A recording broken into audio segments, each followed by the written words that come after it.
In this video, we'll guide you through the process of adding black bars in Adobe Premiere Pro. Open Adobe Premiere Pro and create a new project or open an existing one.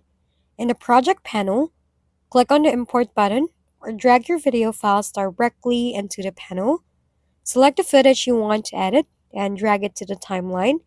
Now head to your project panel on your left side. Right-click inside the panel and select New Item and select Adjustment Layer. Click OK on this prompt. Now you can see your adjustment layer on your project panel. Drag and drop this one on the top of your clips to the timeline. Adjust the length of your adjustment layer.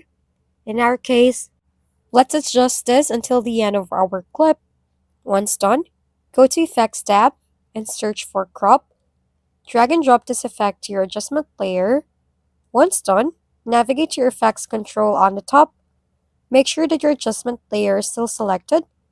Go over to the crop effect over here. Change the top to 12% and the bottom value to 12% as well. And there you have it.